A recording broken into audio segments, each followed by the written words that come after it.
I think that everyone loves RoboCop. It is a widely championed movie, and if it isn't perfect, then it is, in a way, perfect enough. When you think about it, this film might not have the greatest screenplay ever penned, and you might not be consciously aware of that. But imagine the film didn't exist yet, and you read this. You mightn't be too impressed.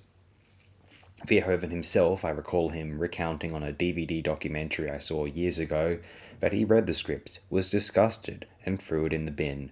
His wife apparently saw it in there, read it, and supposedly convinced him that it had merit and was worth taking up. Sure enough, Verhoeven elevated this film into one of the most widely beloved science fiction, action, or both, either or, of the 1980s. The cinematography is credited to Jost Vacano, though apparently contributions from James Glennon and Sol Negrib are uncredited. Vacano had previously shot The Lost Honor of Katharina Blum by Schlondorf and von Trotter, Soldier of Orange, also for Verhoeven, and Das Boot. So we had two individuals bringing an apparently thoroughly European perspective into this American Hollywood prospective blockbuster. RoboCop has 80s effects, though is blunter and less stylized than some American Hollywood films of the period. RoboCop has no neo-noir attributes by comparison to works from newer auteurs such as Michael Mann, or the earlier James Cameron Terminator film has, or even 70s veterans like William Friedkin, Frankenheimer. Vacano shot 86's 52 pickup from Frankenheimer if you want to compare and contrast an 80s neo-noir approach with RoboCop's comparatively blunter approach. Scorsese, De Palma, and Lumet or Penn were employing in the 80s. RoboCop may be closer to a 70s American film in its upfront display of events, not interested in slick symmetry or vivid lighting washes, and in some cinematographic respects has more in common with an Exorcist, Marathon Man, Taxi Driver, and a Dirty Harry or a Michael Winner action film of the period. Yes, it has the 80s effects, although the images are pronounced, they don't blend in with their surroundings, they jut out and impose themselves on the viewer.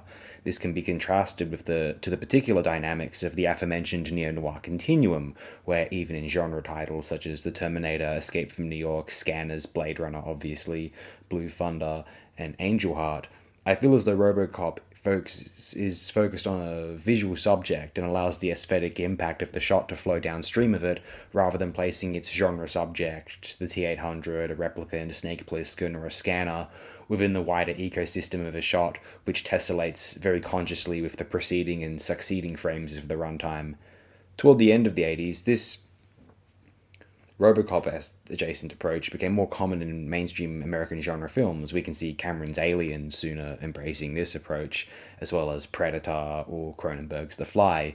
The neo-noir fad gradually dwindled in mainstream thrillers or genre films otherwise, for better or for worse, in lieu of the bulbous frame-filling action of attempted iconic leads and gallant spectacles, which modern Hollywood is essentially fond of still now.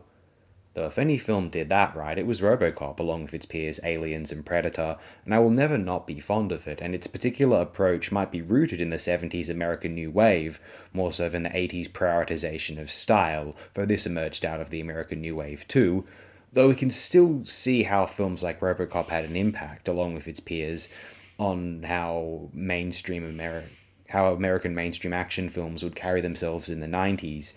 And even if we don't like what RoboCop or its potential successors represent, we can probably still agree that, within that school of big budget filmmaking, RoboCop obviously did it better. Thank you and good night. I already talked about RoboCop 2 on this channel for some odd reason. I like that one a lot too, as it happens, though never the original, and I felt the need to rectify that. Stay well, or become incredibly well if you do not feel this way. I wish great happiness and peace upon you all.